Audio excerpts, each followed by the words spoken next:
Bon matin, bon déjeuner de ce matin, bon déjeuner. Bonjour à tout le monde, c'est lundi, hein? Bon déjeuner de ce matin. La mouka bandeko, c'est facile, c'est lundi, hein? Bon déjeuner, bon début de la semaine. J'espère que vous allez bien, moi aussi je me porte très bien. Voilà, shalom, shalom, homme de Dieu, hein? Lelo ba ope ma ebele ba pe ma lelo, hein? Lobi ba tei, tea. Tea nzambe na biso e. Liloba na nzambe Coca-Cola yango teo. Tea. Voilà, topesi yenge na bandeko na bisa kundu ya Congo na église ya MPV ya Longo. Boboto bondeko na église catholique. Basalam alaikum. Na bandeko na bisa ba musulman. Voilà. Donc, bandeko na toute tendance confondue. Bonjour. Pourquoi pas bonsoir? Ça dépend heure à laquelle vous allez suivre votre maman Leki. Likez l'émission, bande konanga bo like l'émission. Vraiment bo like nazo mona na ba TikTok bazo nyoko la bino et mo bakangi ba commentaire ba lobiso ki bo tapoter te boko commenter alors awa ezakaka une fois. Donc au final ko tout deux fois te une fois kaka pas échanger couleur au like émission au aimer émission et que ça la bien beau aimer beau partager. Lelo eza nango leçon morale, il y a pas vraiment quelque chose oyo il y a dur oyo le kana communauté na otiaka ka moi point na i na likamo ya mukie kaka oyo lobi biso nyonso toyoka ki ana bino mo boyebi ana yende mutu akangi réseaux sociaux pa congolais akangi yango penza donc na ndenge ya mukete alors na otiaka moi i mukie. Mais oyo nazo na yeli bino eza kolamsa conscience koyeba ndenge nini ba camarades aza mutu moko tozala na ye mais to fungola pe miso parce que na kati ya mokili kozala pe yo moko eza malamu te mais ba camarades ebele bande konanga même na bande konanga biso kwa ba africain ba vie na biso vraiment ezobeba mingi pona ba camarades nazo comprendre ngote. Alors, na milia ba mindele, to zapena ba camarade ya mindele, au mona bango vraiment, na ba makambo penza, eza na milie na bisote concernant ba camarade. Alors, to yebite pourquoi. Alors, na roche la bino, et puis, bato ebele balingi, kokene pa banganga. Bandi konanga surtout na TikTok, bosa la attention, ozala kaka ozo zappe na yo kaka ozo leka. Au mona kaka ambiance moko kutana mutu mobwe azobeta zeke yo po koti donc sans oso koti kuna yebaka déjà koti dia na kati ndaku na ye tu es déjà envoûté au mona pe memi yo ana tuna kaka ana beta ezana ngope problème te moi bagua na tango bandi pe kokota yo balobi la petit vient en mangeant okoye komi koti sa ebele bazobebisa ba couple na bango ebele penza bandi kunanga bazobebisa ba couple na bango pona kokende epa ya ba marabu kokende pa ya banganga bande konanga libala eza nango kaka eloko ya chance so eboye barate tellement na communauté to sekaka baninga abalate yeske tula wana makolo kilo zozo omona ke mutango yembo kaza likolo kilo 00 zozo penza donc bazui mobali donc soko compter mibali oyo ye alakisa bato botangi misape ya maboko na ya makolo esili mais ye mutu ya liboso ko ya kofinga ka baninga bazozo ba makolo kilo banini babiloko wana siko ezotinda ke bato musuba oke osimba bakisi obi bazobeta baninga na bango mosinzo pona azwa mobali na yo azwa mobali ya moninga bandeko bato ebele ndenge bazala bobalakisaka ba comportement ya mibali na bango na kati ya bandako te.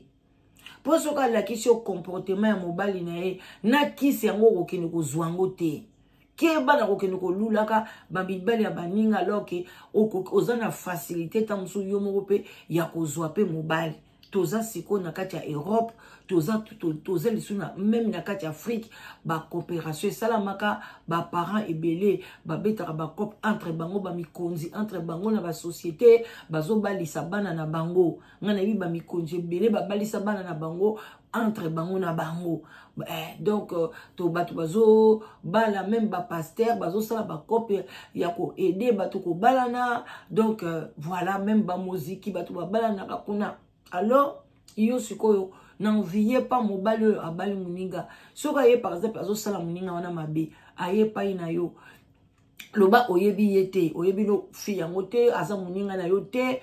Toi aussi tu ne savais pas pour le mibali ebele bayaka okosa batuke o mobali tozana bisoso na relation te sila nango nazoluka ka ndaku na ngai na kende nanga yo peta msoko ndima lobia OK eza nango te yo pozola na muto lingaka te yaka katovanda nzoka nde azokosa yo. Donc OK ba msoko to akosa kaka na lingaka ete ba vanda pe na mwasiona ba 10 ans. Mais mobile on peut atika pe motionnel liboso te osoki na tiki ye tala kaka na boyaka déjà mama bana nanga liboso famille na biso bo mona nga bien te batu bo mona nga kana za mobile mabe yango wana na linga nanga yete to sala na biso presque le côté o kaka pa motionnel panda kwa zuizeme na yo moko pe ozoka moi le quoi ça tindi ki obana mi bale bana misatu obaye na opeke okabwana na ye ovandi kaka omwende ba mibali bakenda. Alors ndeko nanga n'enviez pas eloko moninga eza ya moninga eloko eza ya yo okoki ko sepela na eloko otundi eloko na sepeli nango osombaki yango wapi na moninga pe na somba ngo eloko boye na boye eloko boye mais ezate ke okoki pe na ndaka batu pe otali ndenge basali en placement ndako na bango otali pe boye lobi en tout cas vraiment na sepeli okoya pe lobi là dans na sepela na chaise de gloire na yo o sepeli na kiti na nga gloire yo sombaki yango wapi na zomona na nga modèle wana te na kope ko lakisa wana ezako convier te wana ezali parce que convier côté saka haine et côté sa motema mabe et côté saka jalousie tu comprends wana eza juste que au sepeli nango yo polingi o améliorer ndaku na yo voilà donc bande konangai na kati ya conseil oyo penza bolaike batu ya parce que ceux qui bozo linga ko partager ba conseil te moyen tout s'améliorer na kati ya communauté ezate moyen bana na biso baya na ba exemple ya bien ba défaut biso to sali ezate so bozoka ko partager ko swana ba rando ba bloko mabe mboka na so keneka na jungle mabe banda ka ko surabonder alors bande ko nga partager aussi à to sepeli na conseil te même conseil etali yote mais oyebite nani conseil oyo ekola musae alors na otela bino audio yande ko mwasi oyo akeye pa ya marabout et pa ya mwasi moko abetaka ba jeke soki ba kori na kati ya TikTok boko yoka ndenge nini baswane après toza pe na susu na kaka na cadre oyo ya kokeni pa banganga ndeko mwasi mususu lisusu ye atela asoki mobali ake na pays azana koko na ye azala kanganga apeseke bakisi moko boya lobi chela e pona soka azakuna na poto alinga basi mususu te atala basi mususu te e ozala kaka yo akokanga mana yo makasi abanda kubenga yo tango nyonso mwana mwasi wana pe kaka degré ba yebisaki yango pe ati mobali la wuti poto mobali wana poto asalaka azoluka pe ndenge nini abengisa ye mena kuna la kene na mboka na bango basi baboti bana mibale ye pe mwasi wana debrouillaka na ye azapi mwasi moko debrouillaka ezate avanda mobali pe na poto atindaka pe na bambongo lera mobali akomi kuna bandeko nanga apesi acheli mobali biloko wana na sani to eto mobali alie banda mobali alia akangami na ye alingi suko zonga na poto te onga na okena ngasu na poto te ngana zokoka suko tika yo te en tout cas lelo tozokende 6 mois yango mobali abebisi musala na poto séjour na ye il fallait que niko renouveler azokende te moi si siko abandi kolela bandi ko botela niveau ya kinganga au lieu beau progresser mobali azonga na poto azosala yo pe kuna mweso zo débrouiller économie na bino zo kenda avant petit à petit mobali ko yebandeni ko a déclarer yo mais siko mobali a baby alanda ka ye partout azala kaka na ye wana soki pe ya bandi ko lamba mobali pa ko aider na ko lamba soka bando sokola bilamba mobali bandi ko aider na sokola bilamba musu mobali ya zo sokola mobali be unga moko na sokola yo donc na ekomi embêtant bandeko nganga pesa kabiloko amabe bongo mukolosko mobali wana kisi wana kopola evandeli na nzoto asanzi yango obi evandeli na nzoto akena ona toilette bimi ya denga koyina yo biso zali na cousine na biso asala kisi nde ba mobali ayinaka ye jo ba découvrir kisi wana ba yina ye na ndenga osakana te alapisa mobali wana kozwa ba deuxième po azaka pe deuxième femme alors bandeko nanga bokeba n'enviez pas mibala baninga kokota ndako nganga te pono sala batu mabe alors bandeko nanga bomonaka mingi même en ligne so bozoza na ba prophétie en ligne basi ebele ba prophétisa bango kaka makambu ya mabe omona kaka vi na yo boyo botelika makano mobile okosaka motrompaka mobile mwasi mobali na yo osalaka boye bandeko eza malamu te alors ya suka na lina loba avant totia audio pona yango nde tokosana yango conclusion ezali ndeko na biso ana oyo bomoni problème ebimi na coquette yekuta zobenga ye croquette na croquette so ba croquette na Rita Kimanga yekuta Rita wana akomi vina ye mobimba ekozalaka problématique parce que nini akenda kobima na garçon moko insensé garçon moko malédiction donc karma ya kolia mbongo mobali na ye mobali aza na prison Rita bandaka ko souffrir vie na ye mobimba soka luki délivrance ya solo te ou bien ye moko se repentir te aluka mobali na ye wana kala asenga ye pardon avec restitution mbongo ya li akima nango parce que likambo oyo etali nango Rita te mais Rita koti na kati donc lobi kuna na epa saratola même mutakala ya Rita saratola zanango bandiko botala niveau ya ba congolais tozo kende wapi mibali moko mabe mibali moko insensé alors bandiko na ba congolais bokanga misu pona ana botika kobete mabanga botika pe kobeta coquette mabanga na minute oyo to changer stratégie to bandandeka kofinga kobeta sete kozwa fimbo kobeta nde mwana mobali ona kombo ya beauté nde mutu azamu mwana mabe moko kosakana te parce que soko landi beauté kutu ba ekosaka piège tala basali ye piège mwana ana lobiki ya bande kuko alobaki akosala kaka nani coquette piège pona abima na mobali na ye aza soki na ba preuve na ye mobali na tindela ba conversation nyonso ndenge nini abande koswana coquette ndeni bazala na coquette yanga lobaki ngana koluka kaka mobali na ye tina kobima na ye donc asali revanche malgré et ce n'est pas aussi bien yangona bino mibali tala nani a risqué vie nani beauté akwepe ko laisser poison akwepe ko sala ye mabe pona coquette kuna na Kinshasa donc asali revanche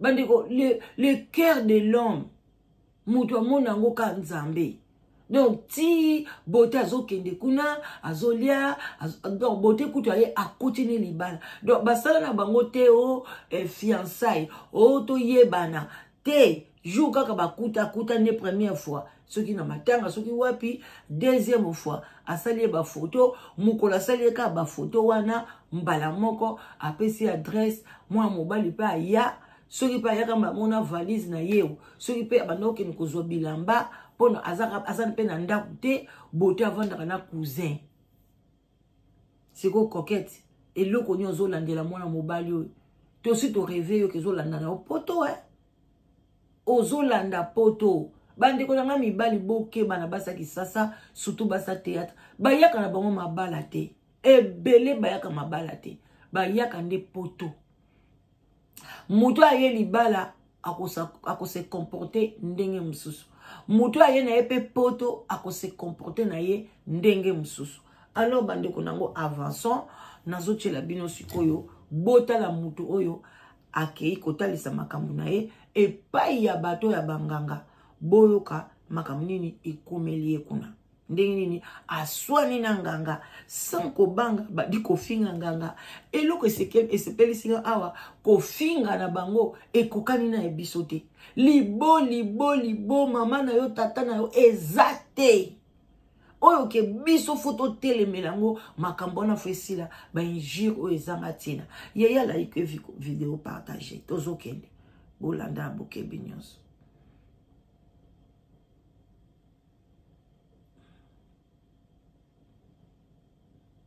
Allô? Oui, allô? Maman bonjour.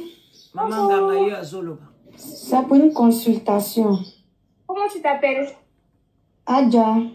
Adja. D'accord.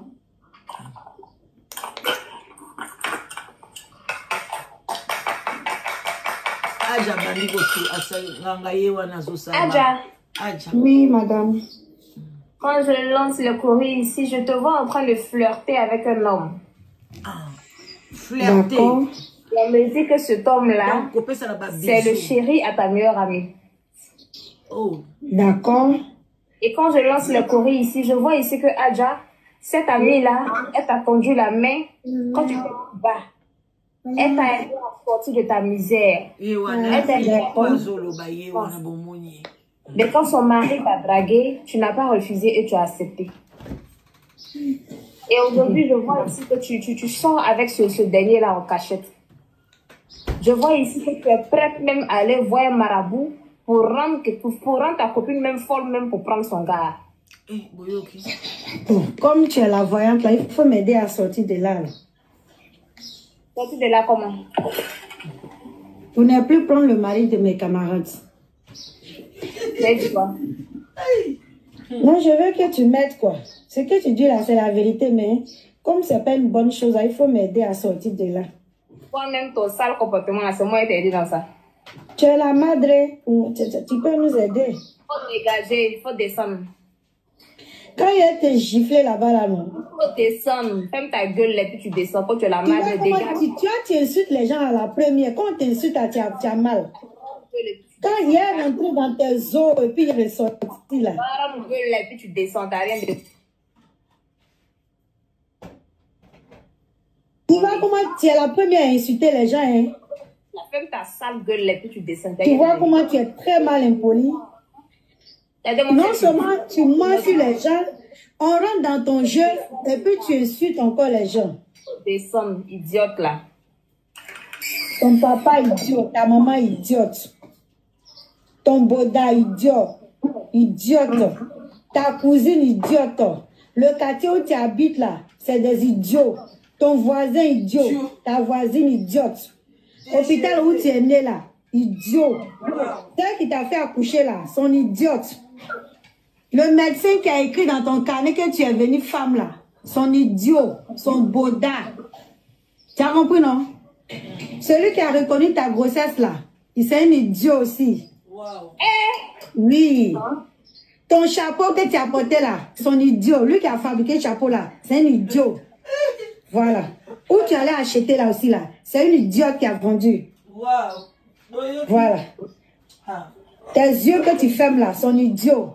Wow. Tes lèvres idiots. Ton point de beauté idiot. Tout ce qui est autour de toi là-bas sont idiots. Ta robe idiot, chapeau, perruque, tout est idiot sur toi là-bas. Tout. Tes voisins idiots, tout est mélangé là-bas. Tout est fabriqué, mélangé, même mélangé. Tout est vilain là-bas. Tu es mauvaise, hein. La chaise où tu es assis dedans là, son idiot. La chaise là, son idiot. Ta casserole idiote. Tes coris là même sont idiots. Pardon. Le regard que tu as à ce moment, son idiot. L'idiot du regard. Faut descendre. Tes dents blanches là, son idiot. Tu as des jolies dentitions, son idiot. Quand tu sens un mot là, son idiot. Ton doigt idiot. Le doigt, tu as propre pour couper le téléphone là, son idiot. Son idiote. Quand tu as voulu me faire descendre là, ton idiote. Ah, voilà la famille. Binomo boyoki, hein? Nyon seza idiot. Na qui t'a vendu ta chaise là, idiote. Même tes voisins au quartier, ils sont des idiots. Même le médecin qui a déclaré que tu es une fille là, il est idiot. Mais et le konini balobi awa la femme azo bimana mon camarade na abimana mi belle ba camarade na e azo linga kutu akende asala a makisi pona kanga bango yango ya lobi kasi bimisa ngaiti na makambo pona na salango lisusu te ya lobi na bimiso ndenge nini mosango asiliki na e balobi ki asilika pamba pamba. Alors bandeko nanga leçon à tirer ici, n'enviez pas les hommes des gens. Et puis, tous à la namote mais à pardonner. Tu vois? Et puis, il faut que ça l'attention, peut bino mi bali. Boninga ba camarade ya basi na binote. Basi baza ebele na mukili oyo. Comment yo kolinga kaka camarade ya moi si d'ailleurs.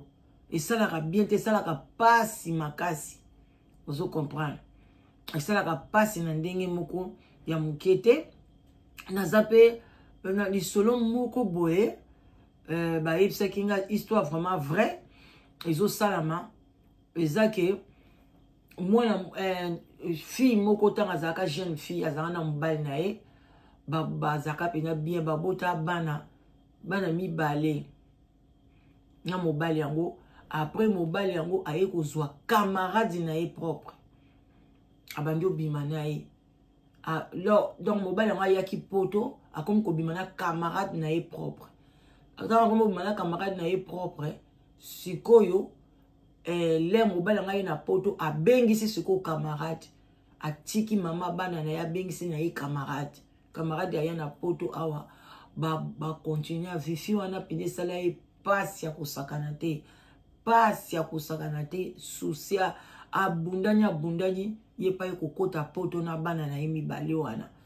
Donc mobali wana kutu akipaka bana te eloko moko te ozomona siko camarade na ye wana avant ba bengise na poto e pa botaka mwana ni moko mobali abotaka mwana ni moko mobali mais l'air ba ye na poto wana na tata wana ba boti te abota te papa na poto je crois ayaka kobota neti na ba film soit libanda mais abala bango te bazaka na camarade ya mwana mwasi wana babota te na mobali wana ka mwana moko ya bota ka vent ya mobali kolela kolamuka mukolo mususu mwasi o batikaka na Congo wana o aya na ndenge na ye mwana na mwasi aye koloba o mamanga na zui fiancé na lina bala boy na boy fiançant ya zwa kisiko mwana ya mama wana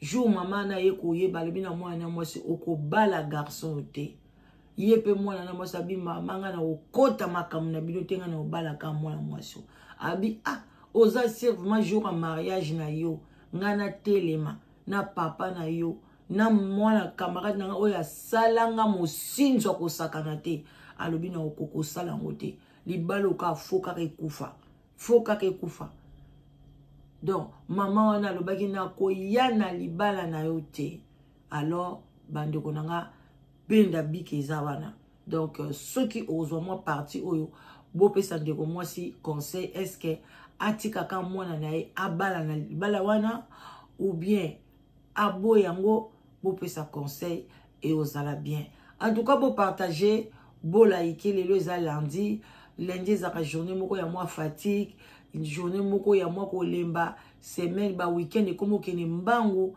samedi on a dimanche na sentir angote eleki ngaka lokola voix lokola étoile filante. Alors botika la malam bonne journée et puis bonne chance na ba oba oluka musala et puis bon service na ba oba okene musala. En tout cas mon frère à moi Mike Schengen, toujours la Katia Belgique, Bambote Ebele. En tout cas, bonne journée. Nous déjà au team de la Ranga, la Tongo, vraiment la Moussaranga, Tamuna la Moukaranaza, déjà la Moutoyo, Azolinga, Ayeba Santé Nangai, Mike Moulongo, Schengen. Voilà, derrière Mike Moulongo, tous la grande dame, une jolie dame, Yepeto PC, gros bisous. Botika la malam, bye bye. Voilà la famille, bye.